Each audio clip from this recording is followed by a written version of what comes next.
Well, hello everyone. My name is Mighty Stream, and I want to do your May the 10th just for today in a meditation.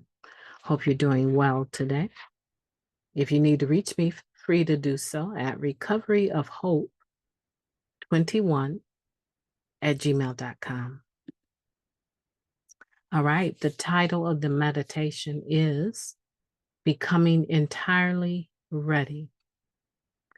We get a good look at what these defects are doing to our lives. We begin to long for freedom from these defects. Basic text, page 34. Becoming entirely ready to have our defects of character removed can be a long process, often taking place over the course of a lifetime. Our state of readiness grows in direct proportion to our awareness of these defects and the destruction they cause.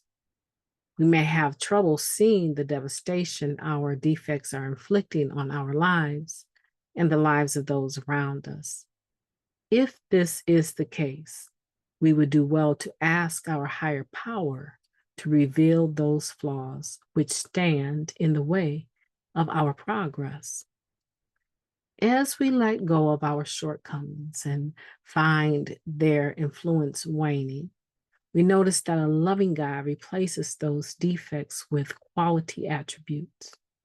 Where we were fearful, we find courage.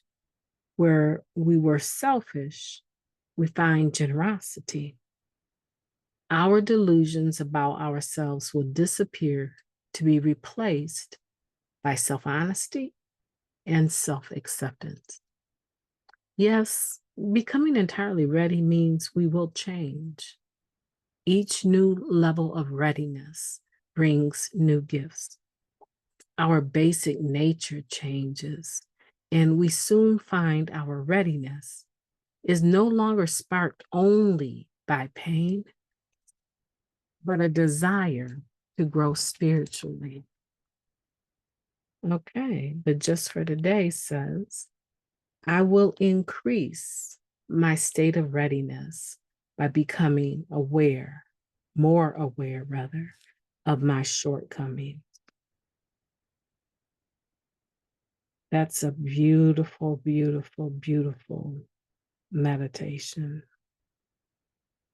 Okay, so let's take a look at where we're at with becoming entirely ready.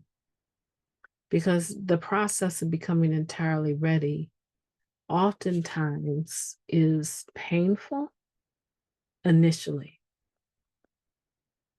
Usually, change comes as a direct result of the level of pain that we have.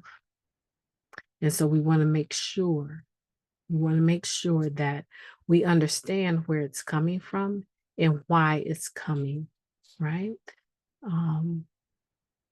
When a person becomes exhausted with the way things are turning out, when a person, the best way I can explain it is that you just become sick and tired of being sick and tired. You look at the patterns of your relationships out of step 4 and 5, and you know the exact nature of them now. And so this becoming entirely ready is a process of you becoming sick and tired of being sick and tired of dead end relationships, sick and tired of being codependent, sick and tired of manipulating people and being exposed for being, falsely motivated, right? Conniving. You get sick and tired of how the character defects you have manifest themselves in your day-to-day living. And you make a decision that they're no longer going to have the control and power over you that you've allowed them to have. Because oftentimes I have found that the character defects that I do have, right, they're based out of fear, abandonment issues, rejection issues. And I find myself oftentimes kind of in this natural instinct of trying to protect myself. I don't wake up every day and say, oh, let me let my character defects take control, right? I don't wake up with that in mind. Most people do not. But we become so comfortable with allowing the course of least resistance to happen, because changing a behavior, changing a mindset, changing bondage, character defect, shortcoming, whatever you want to call it, the process of changing that takes admitting first that there's an issue. And then it takes work. I have a friend over in London, and we are exercising, counting calories, laughing about some of our foodie issues, right? But it takes courage to admit to another human being, I'm not okay in this area. This is my go-to behavior. This is definitely a character defect of mine. And I am going to act out in this pattern because I've done it for so long. I am working on changing that because I value you. I value my friends in recovery. I value my reputation. I value life today. And I no longer want those character defects to have authority over me. So it does take work. And sometimes we drop the ball.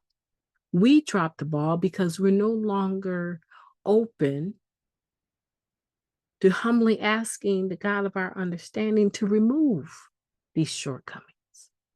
And so we go back into self-will instead of our God's will. We go right back into self-will. And before you, it's so easy to do, I'm telling you.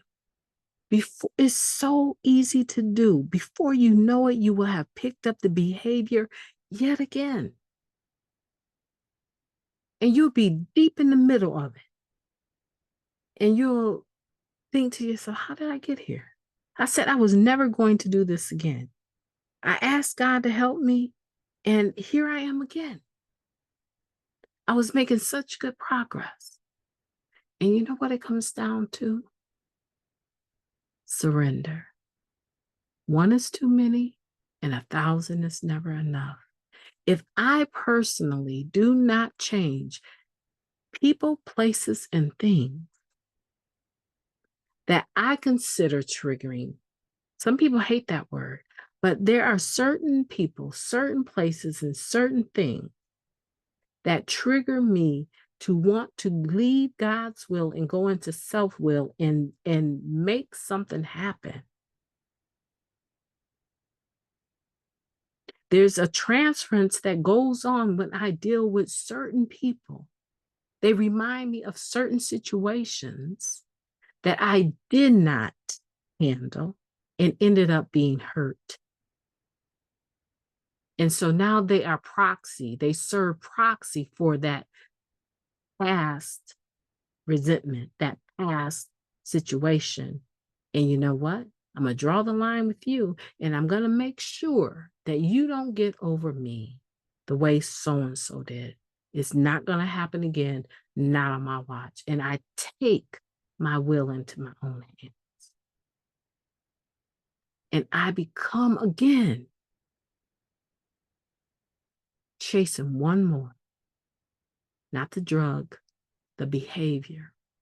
It's called transference. And so that's why whoever wrote, we have to change people, places, and things, they're genius, because we do. It takes work to do that. Because sometimes what happens, if we're not willing to truly surrender our lives over to the care of God as we understand Him, what will happen is that the person, the face may change, but the type of person does not change. And so you end up in these same dead-end situations, relationships, business deals over and over and over. because you have not completely surrendered to the fact that there are people, places, and things that also are mind and mood altering. How about that? Okay. And so we really need to become entirely ready, and we can decide. We can decide at any point in time that we are done with our character defects and shortcomings, controlling and manipulating even us to do things that actually we're saying yes to, but we really mean no. Or we're saying no to, and we really mean yes. My name is Mighty Stream. I've enjoyed talking to you. I'm going to enjoy what is before me, the beauty of the day, the life that I've been given. And I am going to do it intentionally, on purpose. I want for you to have a beautiful day on purpose as well. Talk to you soon.